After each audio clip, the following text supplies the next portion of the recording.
لہذا یہ اپنی وراثت کو بچا لو. سمجھو سنیت کیا ہے.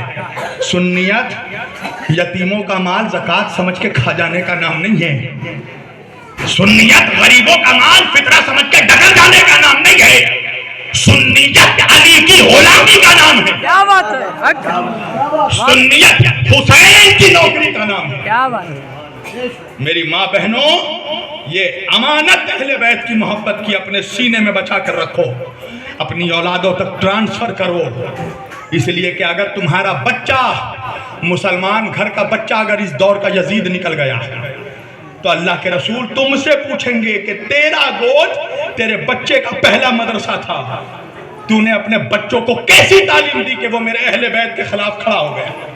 کیا بات ہے. لہذا اپنی امانتوں کی حفاظت کرو. نبی کہہ رہے ہیں میں اہل بیت کو چھوڑ کر جا رہا ہوں. یہ چھوڑ کر جا رہا ہوں کیا مطلب بھائی؟ اچھا میری ماں بہن سننا ہے یا میں ختم کر دوں؟ سننا ہے؟ نہیں بولو تمہاری مرضی. اگر کوئی سیریل کا ٹائم ہو چکا تو جا سکتی ہو. جاننا ہے اسٹار پلس میں کچھ چل رہا ہے کیا؟ پھر سے بگ باس چالو ہو گیا دیکھنا یا سننا ہے مجھے؟ میں آدھے گھنٹے بولوں گا. بگ باس تو تم ڈیلی دیکھ سکتی ہو، مجھے ڈیلی نہیں سن پاؤ گی، اور نہ تو میرے پاس اتنا ٹائم ہے کہ میں تمہارے سامنے بار بار روز آؤں گا. لہذا آیا ہوں تو سن لو بس آدھے گھنٹے اور میری تقریر ختم ہو. سننا ہے میری ماں بہنوں؟ بتاؤ. میں اپنی بہنوں سے پوچھوں گا ماں سے سننا ہے یا ختم کر دوں؟ ہاں تو سن لو آدھے گھنٹے بڑی خاموشی سے. دکھا دو اس بارگاہ میں موجودہ. توجہ. نبی کہہ رہے ہیں میں اہل بیت کو چھوڑ کر جا رہا ہوں، قرآن کو چھوڑ کر جا رہا ہوں. یہ چھوڑ کر جا رہا ہوں کیا مطلب ہے بھائی؟ ابھی میں یہ مائک میں تقریر کر رہا ہوں ہے نا. اب تقریر کرتے کرتے اگر میں بولوں کہ میں یہ مائک چھوڑ کر جا رہا ہوں، میں یہ چادر چھوڑ کر جا رہا ہوں، میں یہ تکیہ چھوڑ کر جا رہا ہوں، میں یہ پھولدان چھوڑ کر جا رہا ہوں، تو ماسٹر صاحب کہنے لگے آج مولانا جو ہیں بڑے جذباتی ہو گئے ہیں. بھائی اسلم بھائی نے، اختر بھائی نے کہا آپ کو کیا پریشانی ہے؟ کیا دیکھیے بڑے بڑے دعوے کر رہے ہیں مولانا کہہ رہے ہیں میں یہ مائک چھوڑ کر جا رہا ہوں، چادر چھوڑ کر جا رہا ہوں، تکیہ چھوڑ کر جا رہا ہوں. کہا ماسٹر صاحب آپ کو کیا پریشانی ہے؟ کہا ذرا مولانا سے پوچھئے یہ جو بڑے بڑے دعوے کر رہے ہیں یہ چھوڑ کر جا رہا ہوں وہ چھوڑ کر جا رہا ہوں، تو کیا یہ ساری چیزیں وہ اپنے گھر سے لے کر آئے تھے؟ کیا بات ہے. توجہ کیجئے میں جو بول رہا ہوں. اب اگر میں یہ کہوں کہ میں یہ گھڑی چھوڑ کر جا رہا ہوں، میں یہ چشمہ چھوڑ کر جا رہا ہوں، اب کسی کو پریشانی نہیں ہوگی. کیوں؟ اس لیے کہ یہ میں اپنے گھر سے لے کر آیا ہوں. تو بات سمجھ میں آئی کہ چھوڑ کر وہ چیز لائی جاتی ہے جو لے کر آئی گئی ہو. اب میں کیا کروں مسلمانوں کہ اللہ کے رسول اللہ کے پاس سے دو ہی چیز لے کر آئے تھے. قرآن کو اپنے سینے میں لے کر آئے تھے، اہل بیت کو اپنے خون میں لے کر آئے تھے.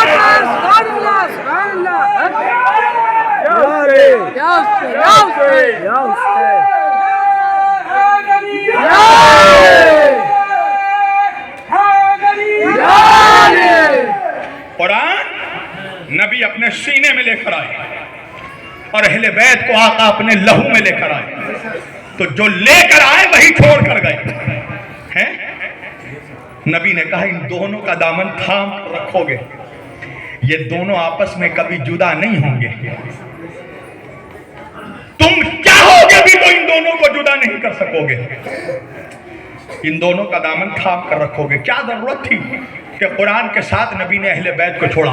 ایک چھوٹی سی مثال دے رہا ہوں. بھائی میں کلکتہ آیا، مثلا مان لو ایئرپورٹ میں آیا.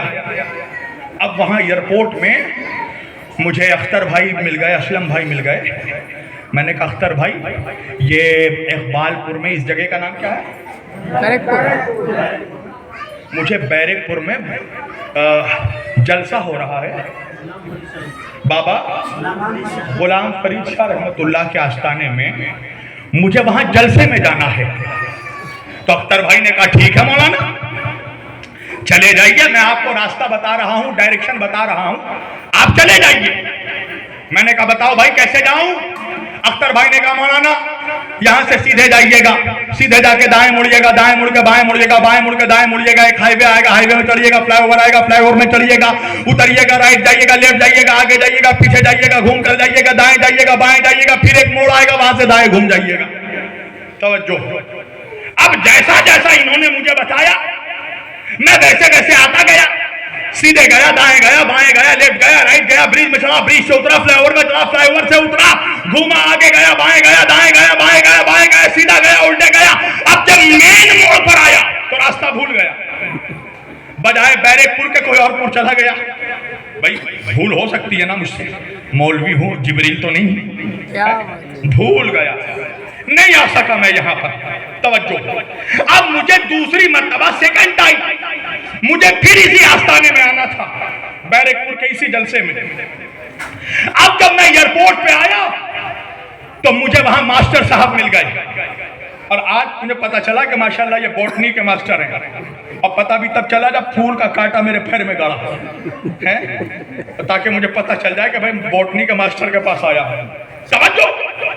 اب میں نے ماسٹر صاحب وہاں مل گئے ایئرپورٹ پہ دوسری مرتبہ. میں نے کہا ماسٹر صاحب یہ اقبال پور میں بابا کا آستانہ کہاں ہے, مجھے وہاں جلسے میں جانا ہے.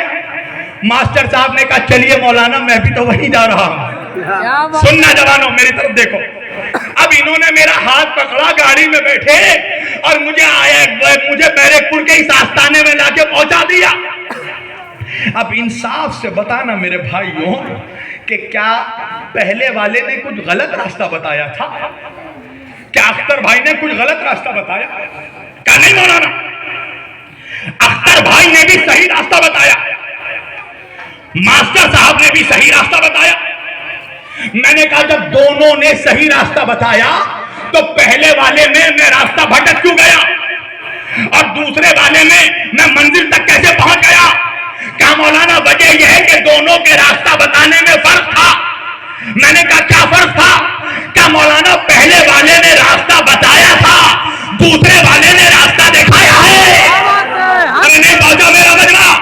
کیا مولانا پہلے والے نے فقط ڈائریکشن بتایا تھا, دوسرے والے نے ہاتھ پکڑ کر آستانے تک پہنچا دیا؟ اب بات سمجھ میں آئی کہ نبی قرآن کے ساتھ اہل بیت کو کیوں چھوڑ کر گئے؟ اس لیے کہ قرآن فقط ڈائریکشن بتائے گا اور اہل بیت ہاتھ پکڑ کر حوض کوثر تک پہنچا دیں گے.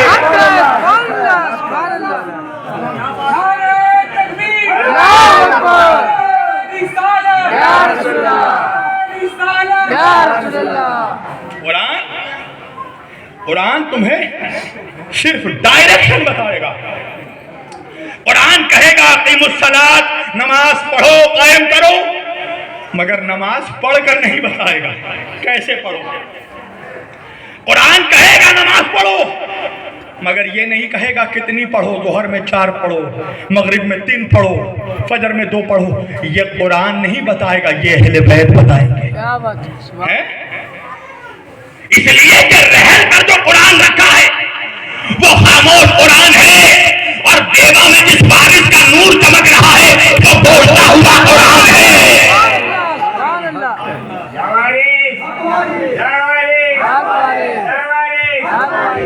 اہل بیت بولتے ہوئے قرآن ہے, یہ بولتے ہوئے قرآن ہے اہل بیت. اب بات سمجھ میں آ رہی ہے کہ میں کیا بول رہا ہوں؟ میں اردو میں پڑھ رہا ہوں. چھوٹی سی مثال دے دوں.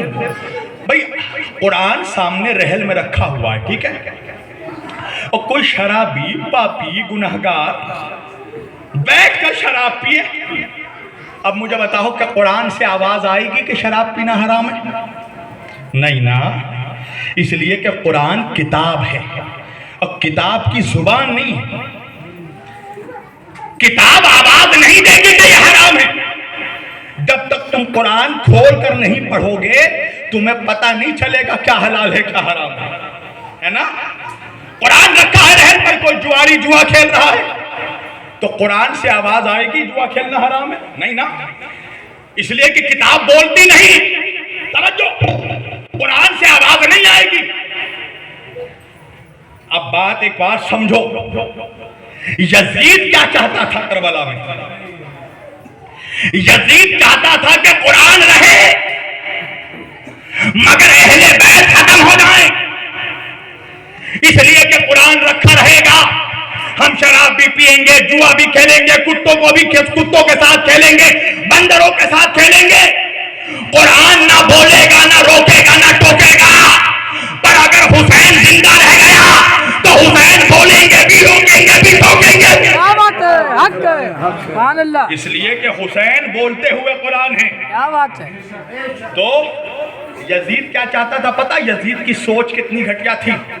یزید چاہتا تھا کہ نماز بھی ہو مسجد میں، اور دوسری طرف مسجد کا دروازہ بھی کھلا رہے، اور دوسری طرف شراب خانہ بھی کھلا رہے۔ یزید چاہتا تھا کہ ایک طرف کعبہ بھی کھلا رہے، دوسری طرف جوا خانہ بھی کھلا رہے۔ یزید چاہتا تھا کہ نماز بھی پڑھو، ماں بہنوں کو گالی بھی دو۔ یزید چاہتا تھا روزہ بھی رکھو، آ کے ماں کو لات بھی مارو۔ یزید چاہتا تھا حج میں جاؤ اور حج سے آ کر اپنے باپ کی پٹائی کرو۔ یعنی یزید کا مزاج سمجھ میں آیا، چندہ مسجد میں دو اور ڈانس کرو ہوٹل میں، شیخ بھی خوش رہے، شیطان بھی ناراض نہ ہو۔ سمجھے آپ؟ یہ تھی یزید کی سوچ۔ مگر حسین نے کربلا میں آ کر بتایا کہ یزید تم نے کیا سمجھا؟ قرآن لاوارث ہے، اسلام لاوارث ہے۔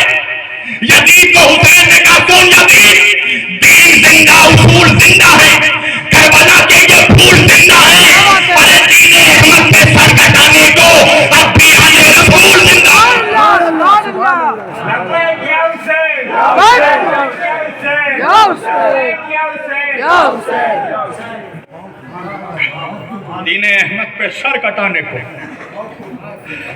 اب بھی آل رسول زندہ ہے۔ یزید حسین کا سر کاٹ کے سمجھ رہا تھا کہ ہم نے نبی کے گھر والوں کو، نبی کے اہل بیت کو قرآن سے جدا کر دیا، مگر دنیا نے معجزہ دیکھا کہ جب امام حسین کا کٹا ہوا سر میدے پر اٹھایا گیا تو حسین نے سورہ کہف کی تلاوت کر کے بتایا کٹے ہوئے سر سے کہ تم ہمارا سر تو کاٹ سکتے ہو مگر آل محمد کو قرآن سے جدا نہیں کر سکتے۔ سبحان اللہ، سبحان اللہ، تم ہمارا سر کاٹ سکتے ہو مگر ہمیں قرآن سے الگ نہیں کر سکتے۔ لہذا مسلمانوں ایک چیز گاٹھ باندھ لو۔ میرا نوجوان مجھ سے اکثر پوچھتا ہے، بہت مولوی بھی پوچھتے ہیں کہ مولانا کیا وجہ ہے، ہم کیوں مار کھا رہے ہیں ہر جگہ؟ مسجدوں میں نمازیوں کی تعداد بڑھ رہی ہے، کم نہیں ہو رہی ہے۔ روزے دار بڑھ رہے ہیں، چھوٹے چھوٹے بچے روزہ رکھ رہے ہیں۔ حاجیوں کی تعداد بڑھ رہی ہے، وہ تو سعودی ویزا نہیں دے پاتے ورنہ نہ جانے کتنے پہنچے۔ تعداد بڑھ رہی ہے مگر مسلمان پٹائی کھا رہا ہے، وجہ کیا ہے؟ میں نے مولوی سے کہا کہ علی کی نمک حرامی چھوڑ دے، کیا بات ہے، سبحان اللہ، حسین کی نمک حرامی چھوڑ دے، اہل بیت کی نمک حرامی چھوڑ دے، اللہ تجھے عزت دے دے گا۔ کیا بات ہے، تیری نمازوں کا کوئی فائدہ نہیں اگر تیرے دل میں علی کی محبت نہیں ہے۔ کیا بات ہے، کچھ لوگوں کو بڑا برا لگا ہوگا، لگے برا، یہ نیا نمازی ایک رکعت بڑھا کے پڑھتا ہے، پڑھے، مجھے کیا فرق پڑتا، مجھے تو نبی کو راضی کرنا ہے۔ اگر مجھے مولوی کو راضی کرنا ہوتا نا تو مولوی مجھے اب تک سر کا تاج بنا چکا ہوگا، مگر ہم نے پوری دنیا کو ٹھوکر مارا ہے علی کے لیے، حسین کے لیے۔ ہمارے دنیا میں، ہماری زندگی میں ایسی دنیا کی کوئی حیثیت نہیں جہاں علی کی محبت نہ ہو، جہاں حسین کا ذکر نہ ہو۔ یہ بتاؤ مسلمانوں، نماز سب سے بڑی عبادت ہے کہ نہیں؟ اور میں تمہیں بھی کہہ رہا ہوں نماز پڑھو۔ اگر اپنے گھر میں، کاروبار میں، بزنس میں برکت چاہیے نا، دو چیزیں پڑھو، ایک نماز پڑھ لو، دوسرا قرآن پڑھ لو۔ یہ میرا جملہ یاد رکھنا۔ مولا علی فرماتے ہیں جب میرا دل یہ چاہتا ہے کہ میں اپنے اللہ سے بات کروں تو میں نماز پڑھتا ہوں، اور جب میرا دل یہ چاہتا ہے کہ میرا اللہ مجھ سے بات کرے تو میں قرآن پڑھتا ہوں۔ اور افسوس یہ ہے کہ آج مسلمانوں کے پاس دونوں کا ٹائم نہیں ہے۔ یہ دو چیزیں پڑھ کر دیکھو۔ قرآن اگر کسی گھر میں شیلف میں رکھا ہوا ہے نا، کب نکلتا قرآن ہمارے گھروں میں؟ بولو تو نہیں نہیں نہیں، بولے بڑھیا مر نہیں رہی ہے، سورہ یاسین نکال کے پڑھو، ہے نا؟ اور اور یا تو جب بیٹی رخصت ہوتی ہے تب ہم اس کو تحفے میں قرآن دیتے ہیں. میرے گھر میں سجا تھا, اب تو اپنے سسرال میں جا کے سجا دے. یہاں بھی نہیں پڑھتی تھی, وہاں بھی مت پڑھنا, ہے نا. قسم کھانے میں کام ہے. قرآن کسی کو مارنے کے لیے نہیں آیا ہے, قرآن مرے ہوئی انسانیت کو زندگی دینے کے لیے آیا ہے. تم لوگ کہتی ہو نا, پوچھتی ہو, نہ جانے کیسے کیسے بہروپیوں کے سامنے جا کر کہتی ہو تعویذ بنا کر دو, یہ کر کے دو, وہ کر کے دو. وہ تم سے لاکھوں روپیہ لے کر تمہیں ٹھگتا ہے. کیوں پتا ہے کیوں ٹھگتا ہے؟ کیونکہ تمہیں قرآن پڑھنا نہیں آتا ہے. تم پڑھ کر دیکھو قرآن, تمہیں کسی جعلی بابا کے پاس جانے کی ضرورت نہیں پڑے گی. پڑھ کر دیکھو. ترجمہ میں عربی نہیں کہتا, عربی پڑھو ثواب کے لیے, مگر اپنی نسلوں کو سنوارنے کے لیے قرآن کا ترجمہ پڑھو. جو زبان بھی تمہیں آتی ہے, اردو, بنگلہ, ہندی, انگلش, جو زبان تمہیں آتی ہے اس زبان کا ترجمہ پڑھو, 2 پیج پڑھو اور دیکھو تمہارا اللہ تم سے کیا کہنا چاہتا ہے. اور اگر نہ بدلے تمہاری زندگی تو مجھ سے آ کر حساب لے لینا. جاؤ چھوڑو, میں چھوڑتا ہوں, تمہیں جانے کی ضرورت نہیں. یہاں میرا کالر آ کے پکڑ لینا. قرآن پڑھ کر دیکھو, 1 سال تک پڑھو قرآن, 2 پیج پڑھو, اپنے بچوں کو پڑھاؤ. اگر گھر میں چینجز نہ آئے, برکتیں نازل نہ ہو, تو ہمارے گریبانوں کو پکڑ لینا آ کر. مگر پڑھو. جس گھر میں قرآن شیلف پہ سجا ہوتا ہے اور گھر والے قرآن نہیں پڑھتے تو قرآن خود گھر والوں پہ لعنت کرتا ہے. تمہیں نہیں پتا روزانہ تمہارے اوپر قرآن لعنت کرتا ہے. تو جب قرآن روزانہ تمہارے اوپر لعنت کرے گا تو تم پر رحمت کیسے نازل ہوگی؟ یہ میری بات یاد رکھنا جو میں کہہ رہا ہوں. توجہ, 2 چیزیں پڑھو, نماز, قرآن. میرے نوجوان کہتے ہیں نا کہ مولانا کامیابی نہیں ملتی, بڑی محنت کر رہے ہیں, کامیابی. بھائی کہاں ہے کامیابی؟ ہر کوئی چاہتا ہے نا کامیاب ہونا. کوئی بلڈنگ پروموٹر ہے, چاہتا ہے اس میں کامیابی مل جائے. کوئی بزنس مین ہے, چاہتا ہے اس میں کامیابی مل جائے. کوئی اسٹوڈنٹ پڑھائی کر رہا, چاہ رہا اس میں تو بھیا کامیابی کہاں ہے؟ اگر تم کو پتا چل جائے کہ بیرک پور میں کامیابی فلاں دکان میں مل رہی ہے تو لائن لگا کے لوگے کہ نہیں لوگے؟ ہر آدمی, کوئی تو ناکام ہونا نہیں چاہتا, ہر کوئی سکسیس ہونا چاہتا ہے. تو کامیابی کہاں ہے؟ بہرے ہو, 5 وقت مؤذن نے تم کو آواز دے کر نہیں کہا جب وہ کہتا ہے حی علی الصلاۃ, آؤ نماز کی طرف, تو اس کے فوراً بعد کہتا ہے حی علی الفلاح, آؤ کامیابی کی طرف. یعنی وہ تمہیں بتاتا ہے کہ کامیابی کسی نیتا کی چمچامو گیری میں نہیں ملے گا, کامیابی تمہیں اللہ کی بارگاہ میں ملے گی, یہاں کامیابی ملے گی. لہذا ایک اور بات کہتا ہوں میں, اگر دیکھو نا تم جس بابا کے بھی پیچھے پڑی ہو یا پڑے ہو, اگر وہ بابا بے نمازی ہے تو سمجھ لو یہ ٹھگ باز ہے, یہ تمہیں چورن بیچ رہا ہے. ایسا ہو ہی نہیں سکتا کہ اگر کسی کے تعویذ میں اثر ہو اور وہ بے نمازی ہو. وہ حسینی ہو ہی نہیں سکتا جو بے نمازی ہو. مگر ایک بات اور سن لو کہ منافق کے پیچھے نماز نہیں ہو سکتی. منافق کے پیچھے مسجد میں نماز پڑھنے سے بہتر ہے گھر میں اکیلے نماز پڑھو. اگر تمہیں معلوم ہے کہ تمہارے مسجد کا امام علی کا دشمن ہے, حسین پہ بھونکتا ہے, تو ایسے منافق پہ نماز کے پیچھے نماز پڑھنے سے بہتر ہے گھر میں اکیلا پڑھو, مگر پڑھو. توجہ, اس لیے کہ نماز سب سے بڑی عبادت ہے. اب سنو میرا جملہ, بس آخری بات پہنچا رہا ہوں. نماز سب سے بڑی عبادت ہے کہ نہیں؟ بولو, شک ہے کسی کو؟ شک ہے کسی کو؟ نہیں نا, سب سے بڑی عبادت ہے نا نماز. مگر مجھے پورے قرآن میں 6666 آیتوں میں, 114 سوروں میں, 30 پاروں میں مجھے ایک آیت بھی دکھا دو کہ اللہ نے کہیں کہا ہو کہ میں نمازیوں کے ساتھ ہوں. اللہ نے قرآن میں کہیں نہیں کہا کہ میں نمازیوں کے ساتھ ہوں. اچھا, نماز کے بعد سب سے بڑی عبادت روزہ ہے نا. مجھے دیکھا کسی آیت میں اللہ نے کہا ہو میں روزے داروں کے ساتھ ہوں؟ نہیں کہا. روزے کے بعد سب سے بڑی عبادت حج. مجھے دیکھا قرآن میں کسی آیت میں اللہ نے کہا میں حاجیوں کے ساتھ ہوں؟ نہیں کہا. حج کے بعد سب سے بڑی عبادت زکوٰۃ. مجھے دیکھا ہو کسی آیت میں اللہ نے کہا ہو میں زکوٰۃ دینے والوں کے ساتھ ہوں؟ میں نے کہا پروردگار کچھ نہ کہتا, یہی کہہ دیتا میں مولویوں کے ساتھ ہوں. سارے مولوی خوش ہو جاتے. مگر اللہ نے کہیں نہیں کہا میں نمازیوں کے ساتھ ہوں, روزے داروں کے ساتھ ہوں. وجہ کیا ہے؟ وجہ یہ ہے مسلمانوں کہ اگر اللہ قرآن میں کہہ دیتا کہ میں نماز نمازیوں کے ساتھ ہوں تو 1400 سال کے بعد بھی ہم مسلمان یہ فیصلہ نہیں کر پاتے کہ کربلا کے میدان میں اللہ کس کے ساتھ تھا. سبحان اللہ. اس لیے کہ نمازی حسین کے لشکر میں بھی تھے, نمازی یزید کے لشکر میں بھی تھے, روزے دار یہاں بھی تھے, روزے دار وہاں بھی تھے, حاجی حسین کی فوج میں بھی, حاجی یزید کے فوج میں بھی. اللہ نے بھی ایک پالیسی میکنگ جملہ کہا. اللہ نے کہا ان اللہ مع الصابرین, میں صبر کرنے والوں کے ساتھ ہوں. اس لیے کہ کربلا کے میدان میں یزید صبر کرنے والا تھا, حسین صبر کرنے والا.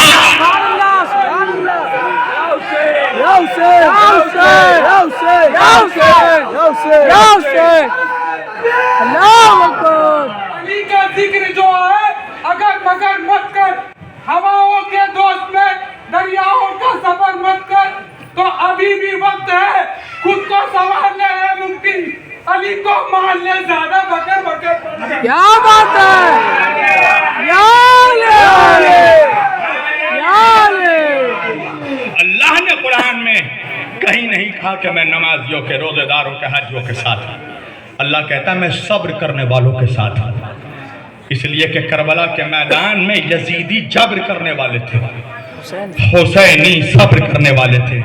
یعنی کہ اللہ قرآن میں کہہ رہا ہے کہ میں حسینی مسلمانوں کے ساتھ ہوں. کربلا کے بعد مسلمان دو فرقوں میں بٹا ہے, ایک یزیدی ہے, دوسرا حسینی ہے. کیا بات, سبحان اللہ. پتہ کیسے لگاؤ گے یزیدی کون, حسینی کون؟